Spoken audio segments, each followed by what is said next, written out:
Hello, it's Mike from Inside the Magic, and I want to talk about Game of Thrones Season 6, Episode 4, The Book of the Stranger, and, to be perfectly honest with you, I thought this episode was a little disappointing, mostly because, as I've said in the past, I find the Daenerys storyline to be fairly repetitive, and once again, this episode ended with that big, fake crane shot pulling back over a giant crowd. Everyone's really excited. Daenerys has a big army at her service again. I feel like we've seen that shot at least once a season since the series began, and it just keeps happening over and over again, and I want to see Daenerys move on to the next step. I want to see her, take that army and do the thing that she's been promised to do since the beginning of the show, since the beginning of the story.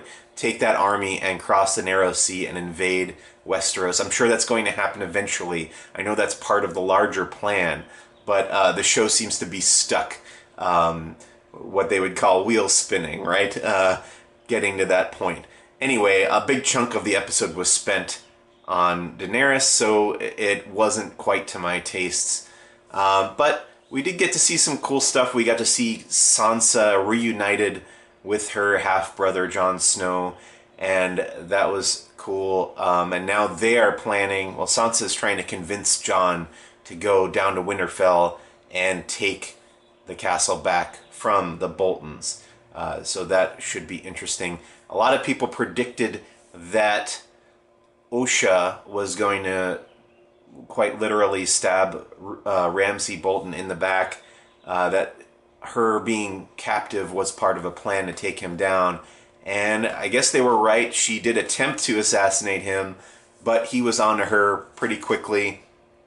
She underestimated Ramsay's cleverness, I guess, and he killed her. That's the end of Osha.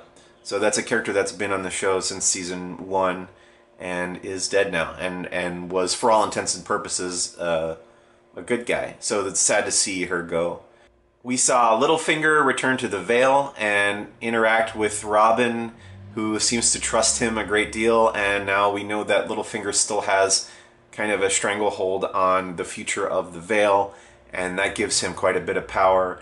And we saw Cersei's kind of continued efforts to try to take down the High Sparrow. That story is really interesting to me, but it's kind of taking a little too long to get where it needs to go. I'm looking forward to seeing the next step happen in that plotline because, we get it.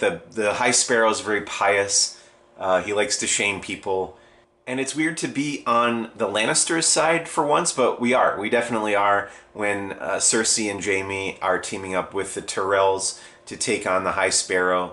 I definitely would prefer that the Lannisters come out on top because there's something about that kind of religious zealotry and that total unapologetic adherence to religious text that just rubs me the wrong way. So of course the High Sparrow feels like a villain to me, even opposite Cersei, who up to this point in the show has always been a villain in the viewer's eyes for sure.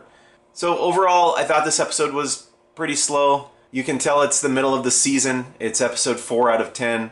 Hopefully things pick up soon. I just want some forward momentum in the plot, which Game of Thrones can sometimes get caught in these little ruts where not much is happening. So we'll see what happens next week. Thanks so much for watching. Please visit InsideTheMagic.net.